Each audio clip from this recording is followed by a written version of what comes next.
ವೀಕ್ಷಕರೇ, ನಾವು ವಿದ್ವಾನ್ ಎಂ ದ್ವಾರಕೀಶ್ ಅವ್ರ ಜೊತೆಗೆ ನಾವು ಮಾತಾಡ್ತಾ ಇರುವಂತಹದ್ದು. ನಿಜಕ್ಕೂ ದಾವಣಗೆರೆಯಲ್ಲಿ ಒಂದು ಶಾಸ್ತ್ರೀಯ ಸಂಗೀತವನ್ನು ಅದು ಅಭಿರುಚಿ ಮೂಡಿಸ್ಬೇಕು ಅಂತ ಹೇಳಿ ಹಾಡುಗಾರಿಕೆ ಮೂಲಕ, ಶಿಕ್ಷಣದ ಮೂಲಕ, ಹಾಗೆ ಗಂಗೂಬಾಯಿ ಹಾನಗಲ್ ವಿಶ್ವವಿದ್ಯಾಲಯದ ಒಂದು ಪ್ರತಿನಿಧಿಯಾಗಿ ಕೂಡ ಅವರ ಒಂದು ಶ್ರಮ ವಹಿಸ್ತಾ ಇದ್ದಾರೆ. ಸರ್, ಇದು ತ್ಯಾಗರಾಜರ ಇವತ್ತಿನ ಈ ಕಾರ್ಯಕ್ರಮ ನಾವು ಎಲ್ಲ ನೋಡಿದ್ವಿ. ಇದೆಲ್ಲ ಹೇಗೆ ಸ್ಟಾರ್ಟ್ ಆಯಿತು ಸರ್? ಅಂದರೆ ನಮಗೆ ಈಗೊಂದು ಸುಮಾರು ದಿವಸಗಳಿಂದ ಮಾಡಬೇಕು ಅನ್ನುವಂಥದ್ದಿತ್ತು.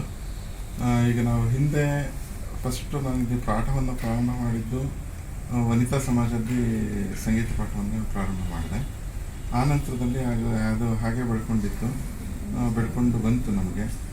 ಇಷ್ಟು ದಿವಸ ನಾವು ತ್ಯಾಗರಾಜ ಆರಾಧನೆಯನ್ನು ನಮ್ಮ ಪರಿಚಿತರು ಮನೆಗಳಲ್ಲಿ ಅದರದ್ದೇ ಮಾಡಿ ಮುಗಿಸ್ಕೊಳ್ತಾ ಇದ್ವಿ. ಈಗ ಈ ವರ್ಷದಿಂದ ನಮಗೆ ಇದು ನಮ್ಮ ಸಂಸ್ಥೆ ಡಾಕ್ಟರ್ ಗಂಗೂಬಾಯಿ ಹಾನಗಲ್ ಮ್ಯೂಸಿಕ್ ಯೂನಿವರ್ಸಿಟಿಯಿಂದ ಮಾನ್ಯತೆ ಪಡೆದಿರೋದ್ರಿಂದ ನಮಗೆ ಕಾರ್ಯಕ್ರಮವನ್ನು ಬೇರೆ ಆಡಿಟೋರಿಯಂನಲ್ಲಿ ಮಾಡೋದು ಅನ್ನುವಂಥ ಒಂದು ದೃಷ್ಟಿಯಿಂದ ಇವತ್ತಿಂದ ಈ ಕಾರ್ಯಕ್ರಮವನ್ನು ಹಮ್ಮಿಕೊಂಡಿದ್ದೇವೆ. ಇದಕ್ಕೆ ಎಲ್ಲರೂ ಸಹಕಾರವನ್ನು ಕೊಟ್ಟು ಮಕ್ಕಳು ಎಲ್ಲರೂ ಅಭ್ಯಾಸ ಮಾಡಿಕೊಂಡು ಕೃತಿಗಳನ್ನು ಅಭ್ಯಾಸ ಮಾಡಿ ಸುಮಾರು ಹತ್ತತ್ರ 8 ತಿಂಗಳ ಒಂದು ಶ್ರಮ ಇದು. ಇದು 2ನೇ ವರ್ಷದ? ಇದು ಮೊದಲನೇ ವರ್ಷದಿತ್ತು.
ಅಕಾಡೆಮಿಯ ಮಾಜಿ ಸದಸ್ಯರು.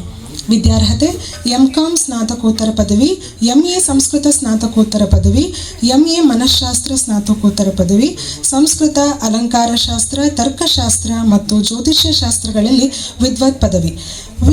ಎಂ ದ್ವಾರಕೀಶ್ ರವರು ತಮ್ಮ 6.5 ವರ್ಷಗಳ ಚಿಕ್ಕ ವಯಸ್ಸಿನಿಂದಲೂ ಸಹ ಸಂಗೀತ ವೀಣಾವಾದನ ಅಭ್ಯಾಸ ಮಾಡಿದ್ದು ಸುಮಾರು 45 ವರ್ಷಗಳ ಸುದೀರ್ಘ ಸಂಗೀತ ಪಯಣ ಇವರದ್ದಾಗಿರುತ್ತದೆ. ಪ್ರಾಥಮಿಕ ಪಾಠಗಳನ್ನು ಸ್ಥಳೀಯ ಶಿಕ್ಷಕರಲ್ಲಿ ಪ್ರಾರಂಭಿಸಿ ನಂತರ ಕರ್ನಾಟಕಿ ಹಾಡುಗಾರಿಕೆ ಮತ್ತು ವೀಣಾವಾದನ ವಿದ್ವತ್ ಅಭ್ಯಾಸವನ್ನು ತ್ಯಾಗರಾಜರ ನೇರ ಶಿಷ್ಯ ಪರಂಪರೆಯಲ್ಲಿ ಬಂದಂತಹ ಬೆಂಗಳೂರಿನ ಪ್ರೊಫೆಸರ್ ಟಿ ಶಾರದಾ ರವರಲ್ಲಿ ಪಡೆದಿರುತ್ತಾರೆ. ವಾದ್ಯ ಅಭಿರೂಪ, ವೈಣಿಕ ಶಿರೋಮಣಿ, ಕಲಾ ವಿಕಾಸ ರತ್ನ ಪ್ರಶಸ್ತಿಗಳಿಂದ ಪುರಸ್ಕರಿಸಲಾಗಿರುತ್ತದೆ. ದಕ್ಷಿಣ ಮಧ್ಯ ವಲಯ ಸಂಗೀತ ಕಲಾ ಸಂಸ್ಥೆ ನಾಗ್ಪುರ, ಮಹಾರಾಷ್ಟ್ರ ಇವರಿಂದ ಆಯೋಜಿಸಲಾಗಿದ್ದ ರಾಜ್ಯ ಮತ್ತು ರಾಷ್ಟ್ರ ಮಟ್ಟದ ಸಂಗೀತ ಸ್ಪರ್ಧೆಯಲ್ಲಿ ಬಹುಮಾನಿತರಾಗಿರುತ್ತಾರೆ. ಕೇಂದ್ರ ಸರ್ಕಾರವು ಸಂಸ್ಕೃತಿ ನಿರ್ದೇಶನಾಲಯದ ಪ್ರತಿಷ್ಠಿತ ರಾಷ್ಟ್ರ ಮಟ್ಟದ 2 ವರ್ಷಗಳ ವಿಶೇಷ ವೇತನವನ್ನು ಪಡೆದಿರುತ್ತಾರೆ. ಕೇಂದ್ರ ಸರ್ಕಾರವು ಆಯೋಜಿಸುವ ರಾಷ್ಟ್ರ ಮಟ್ಟದ ಯುವಜನ ಉತ್ಸವದಲ್ಲಿ ವೀಣಾವಾದನ ವಿಭಾಗದಲ್ಲಿ ಭಾಗವಹಿಸಿ 4 ಬಾರಿ ರಾಷ್ಟ್ರ ಮಟ್ಟದಲ್ಲಿ ಬಹುಮಾನಿತರಾಗಿರುತ್ತಾರೆ. ಸಂಸ್ಕೃತ ಸುಭಾಷಿತಗಳನ್ನು ಇಂದಿನ ಜೀವನಕ್ಕೆ ಅಳವಡಿಸುವ ವಿಧಾನಶಾಸ್ತ್ರವನ್ನು ಕುರಿತು ವಿಶೇಷ ಅಧ್ಯಯನವನ್ನು ಮಾಡಿರುತ್ತಾರೆ.